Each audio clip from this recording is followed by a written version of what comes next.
ഇതിപ്പോ എല്ലാ ഉത്തരവാദിത്വം കൂടി എന്നെ ഏൽപ്പിച്ച ഞാൻ എന്ത് ചെയ്യാനാ? ഇതിപ്പോ എല്ലാം കൂടി എന്റെ തലയിലാവുമല്ലോ. ഇനി എന്തോ പറ്റാനാ? ഫാമിലി ആയിട്ട് ട്രിപ്പ് പോകണം. മൂത്ത കുട്ടി ഞാനായോണ്ട് എല്ലാ ഉത്തരവാദിത്വം എന്നെ ഏൽപ്പിച്ചേക്കുന്നത്. അതങ്ങ് ചെയ്താ പോരെ? ഞാൻ അതങ്ങ് ചെയ്താ പോരെ? പോടാ, എനിക്ക് എന്റെ ABCD അറിഞ്ഞൂടാ. എടാ അതൊന്നും വലിയ കാര്യമില്ല. നീ ഇതിപ്പോ കറക്റ്റായിട്ട് ചെയ്താൽ നിനക്ക് നിന്റെ ഫാമിലി തന്നെ ഒരു വിലയാവും.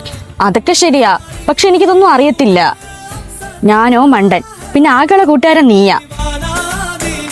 നീയും മണ്ടൻ. നീ എന്നെ അങ്ങനെ അങ്ങ് പുച്ഛിക്കല്ലേ? നിന്റെ ബഡ്ജറ്റ് എത്ര? നിങ്ങൾ എത്ര പേരുണ്ട്? എത്ര ദിവസത്തെ ട്രിപ്പ്? നീ ഡീറ്റെയിൽസ് പറ. ഹറിട്ടിപ്പ് എന്തിനാ? വല്ല മണ്ടത്തരം വിളമ്പാനായിരിക്കും. നീ പറയടി. ബഡ്ജറ്റ് മൊത്തം 80,000 രൂപയാ. ഞങ്ങൾ 5 പേരുണ്ട്. 4 ദിവസം ട്രിപ്പാ പറഞ്ഞേക്കുന്നത്. അച്ഛനും അമ്മയും കൂടെ വരുന്നുണ്ടേടാ. നല്ല ഫുഡും നല്ല സമാധാനമുള്ള പ്ലേസ് ആയിരിക്കണം. ടോട്ടൽ ട്രിപ്പ് അടിപൊളിയായിരിക്കണം. അത്രയല്ലേ ഉള്ളൂ. ഞാനിപ്പോ സെറ്റാക്കി തരാം. ChatGPT എടുത്ത് ചോദിക്കാം.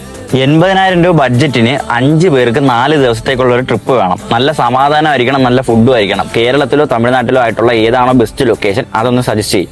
ശരി, 80,000 രൂപ ബജറ്റിൽ 5 പേർക്ക് 4 ദിവസത്തേക്ക് ഒരു സമാധാനവും നല്ല ഫുഡുമുള്ള ഒരു ട്രിപ്പ് വേണമെന്ന് പറഞ്ഞു. എന്റെ ഏറ്റവും മികച്ച സജഷൻ കൊടൈക്കനാൽ, തമിഴ്നാട്. അത് നല്ല കുളിരുള്ള പരിസ്ഥിതിയും നല്ല കഫേകളും പൈൻ ഫോറസ്റ്റുകളും മനോഹരമായ കാഴ്ചകളുമുള്ള ഒരു ശാന്തമായ സ്ഥലമാണ്. കണ്ടല്ലേ, കൊടൈക്കനാൽ പോരെ?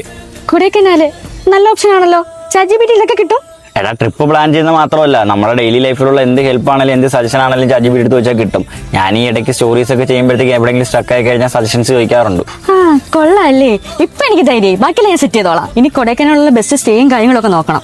എടി അതും ChatGPT നോക്കാനില്ലേ? അത് ഞാൻ നോക്കിക്കോളാം.